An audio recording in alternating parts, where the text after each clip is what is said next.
Hello, in this video, we will present a case study on the problem of predicting the future tuition.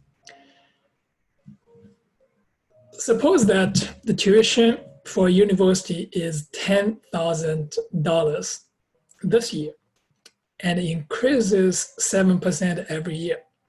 The question is, in how many years will the tuition have doubled?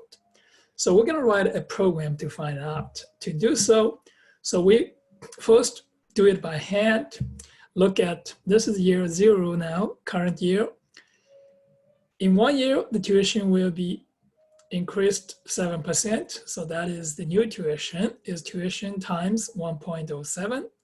And then in 2 years, this will be tuition times 1.07.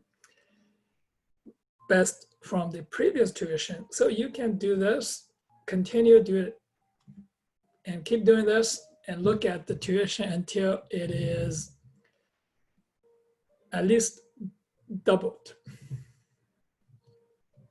So we can put all this together in a loop.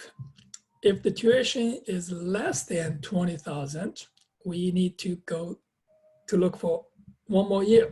So year is increased by 1. And tuition is now tuition times 1.07.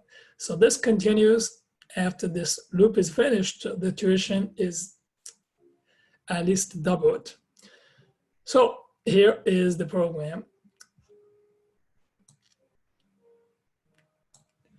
And we're going to print this result is the tuition will be doubled in 11 years when you run this program. And tuition will be, this is the amount in 11 years.